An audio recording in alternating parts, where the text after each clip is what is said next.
www.glauberbraga.com.br, vocês podem conhecer aquilo que não foi aprovado, mas que estava na proposta original. A gente não falava só do comando, a gente dizia que para que a defesa e a proteção civil fosse uma política de Estado, e não só uma política de governo, com modificação a cada governo que entrasse e que saísse, a gente garantia um número mínimo de servidores de carreira atuando exatamente naquelas coordenações, secretarias de defesa civil, tanto nos municípios quanto nos estados. A gente colocou lá um número de, agora me fugiu se foi 50% ou 75%, fugiu porque não foi aprovado, mas sim, houve essa preocupação, mas infelizmente não houve a aprovação exatamente dessa solicitação de que os servidores de carreira pudessem permanecer nos quadros de defesa civil na entrada ou na saída de governo. Acho que a gente tem que continuar acumulando força para que nas discussões futuras essa proposta que não conseguiu vencer possa ser vencedora. Lá no site você vai poder ter o acesso exatamente a essa preocupação, que eu considero, viu, Varejão, que é uma preocupação de todo mundo que milita na área de defesa civil, defesa e proteção civil. Essa é uma preocupação, que seja uma política de Estado e não uma política só de governo. Inclusive, foi uma das diretrizes, boa parte do que foi colocado aqui na lei, foram das diretrizes da Conferência Nacional de Defesa Civil. E esse ponto foi repetido várias vezes na conferência. A defesa civil precisa ser uma política de Estado. Respondi? A gente agradece, deputado. A gente vê, né, deputado, por que só em 2012 foi lançado o PAC da Proteção à Defesa Civil, né? Só em 2012 saiu essa lei, né? Então tem muita coisa para fazer e no âmbito que o Varejão está colocando, né, é uma coisa a ser construída, né, e tem que ser construída com a participação de todos. Então nós temos muitos avanços. Acho que o deputado mostrou isso aqui, a importância da lei, a importância de se tomar iniciativa, mas essas iniciativas todas vieram a partir dos grandes desastres, né? A porta arrombada que a gente está tentando trocar a fechadura. Então, essa é uma questão que a gente tem que racionalizar e discutir isso agora. Nós estamos em setembro, o período de chuva ainda é dezembro. Nós estamos aqui no Clube de Engenharia, com as entidades civis, discutindo as questões com os técnicos. Acho que isso é importante. Eu conversei com o deputado há pouco, de levar esses debates, inclusive, para o interior, né, para os municípios onde você tem problemas de necessidade de discutir a questão da defesa civil. Então, esse debate tem que ser levado para a sociedade, para que a sociedade cobre.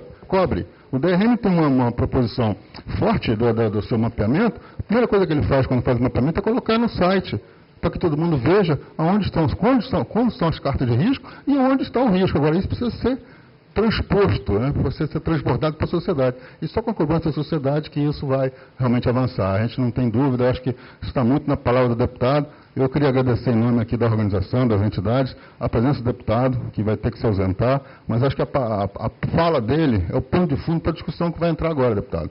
Eu lamento que o senhor não possa estar aqui, mas acho que foi muito enriquecedor, né? E eu gostaria muito de contar cada vez mais com a presença do deputado, de quem está preocupado com essa questão, porque isso precisa chegar na sociedade. A sociedade precisa reagir nesse processo. Não só quando tem o desastre, mas antes de ter o desastre, no momento que a gente está nesse entreato, né, em que nós temos batido muito, nós, do Serviço Geológico do Brasil, as entidades, o Clube de Engenharia, precisamos discutir a questão para que nós possamos aplicar as soluções quando tenhamos os problemas. Está aqui a Defesa Civil Estadual e municipal em peso. Há essa preocupação, há uma mudança efetiva do processo. Eu acredito nisso, né, mas isso é paulatino. Deputado, o senhor gostaria de encerrar, né? Só agradecer, dizer que estou à disposição para voltar para próximos encontros, onde a gente possa estar discutindo essa questão, fazendo uma avaliação daquilo que a gente já conseguiu avançar nesse período. É o segundo encontro que eu participo aqui no Clube de Engenharia tratando do tema e me coloco à disposição e agradeço o convite e a oportunidade. Um abraço. Obrigado, deputado. Obrigado, tá boa a viagem. Obrigado, tá bom. Bom, agradecendo aqui a todos os presentes, nós vamos dar continuidade.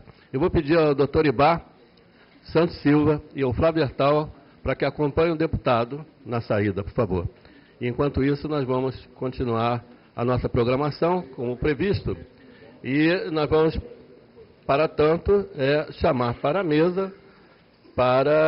mesa que seria a mesa número 1, que não vai contar, porque já antecipou a sua apresentação com o deputado, mas eu vou chamar, então, Para a primeira apresentação, dando continuidade, Thales de Queiroz Sampaio, diretor de Hidrologia e Gestão Territorial da CPRM. Por favor, Thales.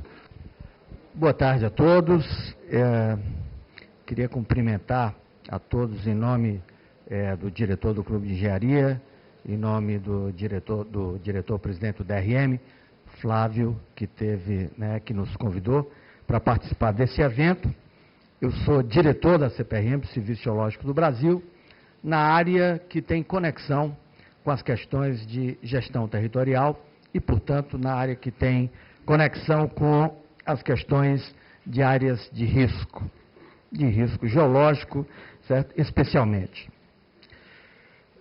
Eu sempre digo que eu me lembrei muito, sentado ali ouvindo o deputado, depois da brilhante apresentação que ele nos fez, de uma conversa que tive com Mangabeira Unger, que todos vocês conhecem, onde, naquele momento da minha vida, eu assessorava um ministro de Estado na esplanada dos ministérios, e o Mangabeira Unger pediu uma conversa comigo. Ele estava assessorando a presidência da República e era secretário de Assuntos Estratégicos da presidência da República.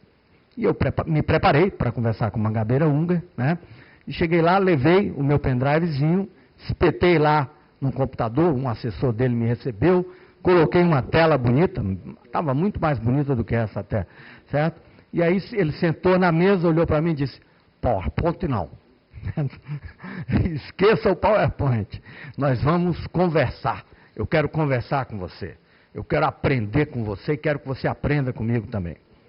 Muito bem. Eu me lembrei quando o deputado começou a falar que mais da metade da minha palestra já foi. Certo? Então, certo?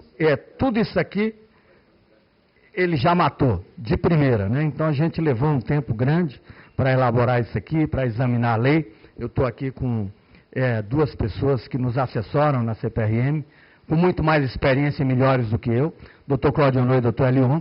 Dr. Elion, inclusive, teve todo um trabalho minucioso de leitura, análise, considerações, participou de um debate em São Paulo, certo? E o deputado chegou aqui com uma apresentação absolutamente brilhante de quem botou a mão na massa, de quem fez, de quem ouviu, certo? E matou mais da metade da palestra. Então, eu vou me permitir, evidentemente, essa palestra fica com o Clube de Engenharia na sua totalidade e pode ser disponibilizada para todos vocês. Assinei aí um documentozinho que permite perfeitamente isso, né? E agora, né? Muito bem, eu vou começar a palestra de uma forma bastante invertida, portanto, você tem que apagar o HD para poder repensar. Então, enquanto eu ouvia o deputado, eu tinha que pensar, e aí como é que eu faço agora, né? Para colocar aquilo que a gente precisava colocar. E aí, esse slide nasceu ontem à noite, às 7 horas da noite, 7, 8 horas da noite, na minha sala, eu conversando com os dois, aí a gente apagou o que tinha nesse slide e botou e agora? Esse slide salvou agora, né? E agora? Muito bem. A CPRM foi convocada pela Casa Civil da Presidência da República para atuar numa ação emergencial, objetivando realizar a setorização de áreas de risco no país. Isso aconteceu num primeiro momento, em setembro de 2011, e aí eu começo como deputado, contando uma história, e num segundo momento, no começo de janeiro de 2012. Encurtando a história, no começo de janeiro de 2012, nós tínhamos aí uma equipe que já tinha aumentado bastante na CPRM, de cerca de 20 geólogos, engenheiro hidrólogo, geógrafos, mas especialmente geólogos, trabalhando na identificação de áreas de risco alto e muito alto em municípios previamente selecionados pelo Ministério da Integração Nacional / Defesa Civil Nacional, Ministério das Cidades, Casa Civil da Presidência da República, Ministério do Planejamento, enfim, uma série de ministérios que se reuniam na Casa Civil, a CPRM, Serviço Geológico do Brasil, e utilizando inteligência de vários órgãos, IPT em São Paulo, Serviço Geológico do Estado do Rio de Janeiro, certo? Enfim, de vários órgãos que trabalhavam com isso, foram selecionados um grupo de municípios. no começo de janeiro, eu estava no Rio de Janeiro, tinha passado a semana trabalhando aqui, era um domingo, e às 10 da noite, certo? Eu estava num teatro, assistindo uma peça bem leve lá no Teatro da Gávea, ali no Shopping da Gávea, e desliguei 2 celulares, que eu carrego comigo por absoluta obrigação. Liguei os 2 celulares ao final da peça e encheu de mensagem no meu celular. Te ligou, te ligou, te ligou, te ligou, e os números não estavam identificados, né? Aí, no meio dos números, eu catei um número que estava identificado. Era o diretor-presidente da CPRM, Manuel Barreto. Doutor Tales, por favor, amanhã, às 9 horas da manhã, esteja na presidência da República. Convocação da presidente. Eram 10 horas da noite, chovia, e eu estava no Rio de Janeiro. Volto a ligação para o doutor Manuel Barreto, retorno, ele atende e diz, onde é que você está que eu não consigo falar com você? Eu disse, no teatro. No teatro, a gente, para ser educado, desliga o telefone. Muito bem. A partir daí, encurtando a história, a presidente da República solicitou, mais do que solicitou, convocou o Serviço Geológico do Brasil a participar desse trabalho. E a participação era identificar, naquele momento o número eram 251 municípios considerados críticos no país, utilizando diversos critérios, identificar as áreas de risco alto e muito alto e auxiliar as defesas civis nacional, municipal e estadual no verão que começava a acontecer de uma forma importante do ponto de vista de eventos climáticos extremos. A partir daí nós não paramos mais. Temos hoje a importante meta, esse trabalho evoluiu, e foram traçadas as seguintes metas para o Serviço Geológico do Brasil. Identificar as áreas de risco alto e muito alto.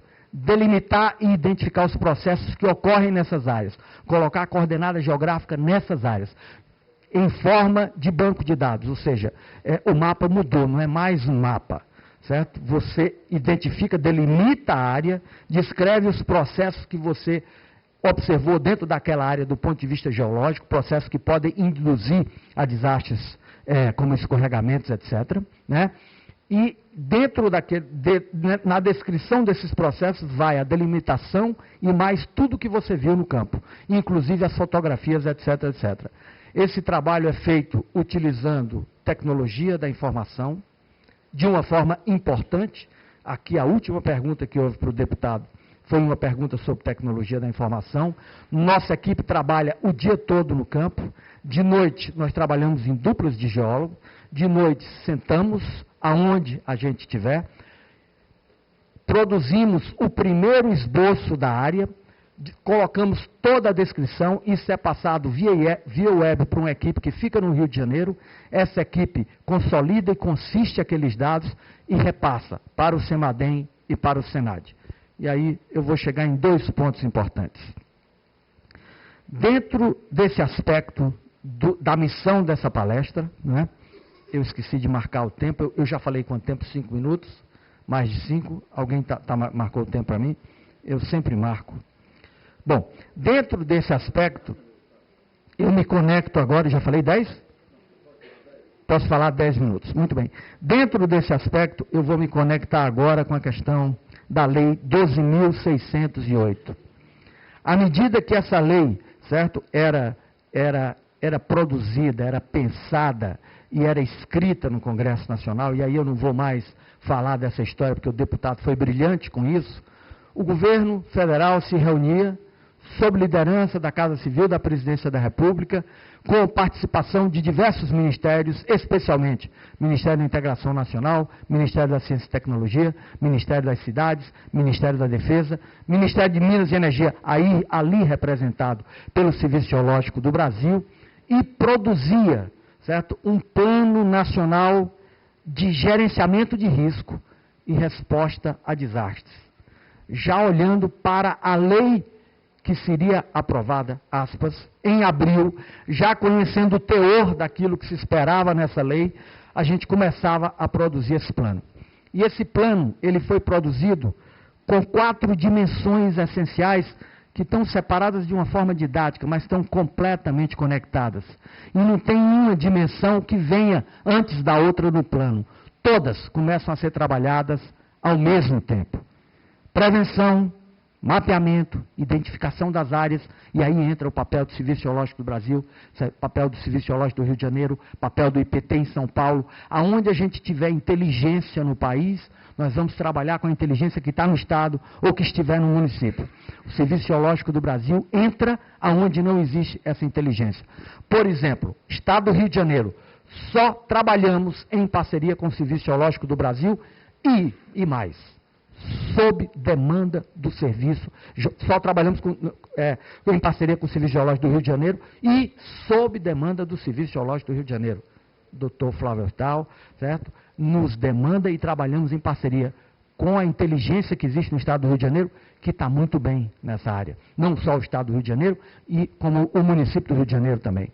Certo? No Estado de São Paulo, em parceria com o governo do Estado de São Paulo, IPT, Instituto de Geociências, enfim, só fazemos aquilo que essas instituições não conseguem dar conta de fazer, ou, por acaso, se querem, a parceria do Serviço Geológico do Brasil. Trabalhamos muito com as equipes do Dr. Cláudio Amaral, do Dr. Flávio Hertal, certo? E trabalharemos muito, certo? Na hora que for necessário. Muito bem.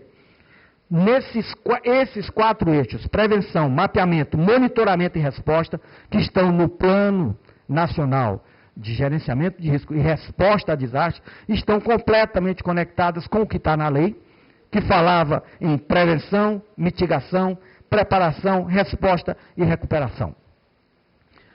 No eixo resposta, a gente faz o atendimento na hora do desastre e a gente faz a recuperação após o desastre. No eixo prevenção, ao mesmo tempo que a gente utiliza as informações que nós já temos, dos mapeamentos que existem, para começar a fazer obras naqueles locais onde a gente identifica e onde já tem projetos, certo? A gente vai identificando esses lugares. Bom, no eixo mapeamento, especialmente para o Serviço Geológico do Brasil, nós temos 2 ações importantes.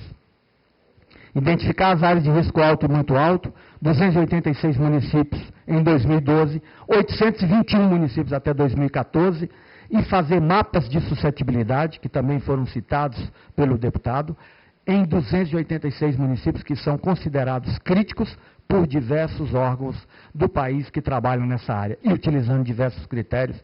Eu não tenho tempo para esmiuçar esses critérios agora para vocês. Muito bem.